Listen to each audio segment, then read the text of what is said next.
ગુજરાતના લોકપ્રિય મુખ્યમંત્રી શ્રી ભૂપેન્દ્રભાઈની ટીમમાં રાજ્ય કક્ષાના મંત્રી તરીકેનો પદગ્રહણ એટલે કે ચાર્જ લેવાનું આજના દિવસે મને સૌભાગ્ય મને અવસર મળ્યો છે। આ નિમિત્તે ગુજરાતભરમાંથી શુભેચ્છકો, સમર્થકો, મારા પરિવારના સભ્યો અને સાથે ગુજરાતમાંથી અલગ અલગ મોરચા અને મારા જેના સાથે લાંબો સમય કામ કરવાનો અવસર મળ્યો યુવા મોરચાના કાર્યકર્તાઓ, એની સાથે સાથે ગુજરાતના અગ્રણીઓ, મારા વિસ્તારના નાગરિકો, ભારતીય જનતા પાર્ટીના પદાધિકારીઓ સાથે આજે ચાર્જ લેવાનો અવસર મળ્યો છે। એક સંકલ્પ સાથે, નવી ઉર્જા સાથે, જે નરેન્દ્રભાઈએ જોયેલા સ્વપ્ન, જે ભૂપેન્દ્રભાઈ જોયેલા સ્વપ્નને જે યજ્ઞ આરંભ્યો છે એ યજ્ઞને આગળ વધારવા માટે ગુજરાત 2047 સુધી વિકસિત થાય એના માટે મારા ડિપાર્ટમેન્ટમાં જે યોગદાન કરવાનું હોય એ યોગદાન આપવા માટે હું સંકલ્પબદ્ધ છું।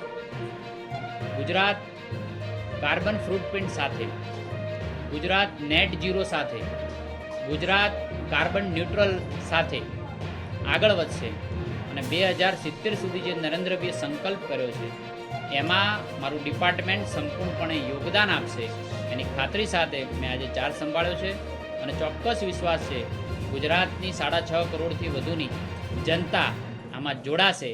જે નરેન્દ્રભાઈ જે સપનું જોયું છે, ભૂપેન્દ્રભાઈ જે સપનું જોયું છે એમાં આપણે ગુજરાતના સૌ નાગરિકો જોડાય એની આશા સાથે આજે મેં ચાર્જ સંભાળ્યો છે। સૌને હું નવા વર્ષની પણ શુભકામનાઓ આપું છું।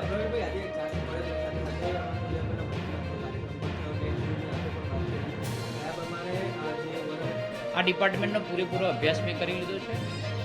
વાઇલ્ડ લાઈફ એક્ટ હોય કે ટ્રાન્સપોર્ટ વિભાગ હોય, એક તરફ એક વિભાગ એવું છે કે જે લોકોમાંથી ઉત્પન્ન થતું ફોસિલ ફ્યુલનો જે ઉપયોગ થાય છે એને ઘટાડવાનું કામ એક ડિપાર્ટમેન્ટ કરે છે, એક ડિપાર્ટમેન્ટની અંદર કાર્બન ઉત્સર્જન થાય છે। આ બંનેનો મેળાપ કરીને આવનારા સમયની અંદર કાર્બન ન્યુટ્રલ થાય દિશાની અંદર કામ કરવાનું મને અવસર મળશે।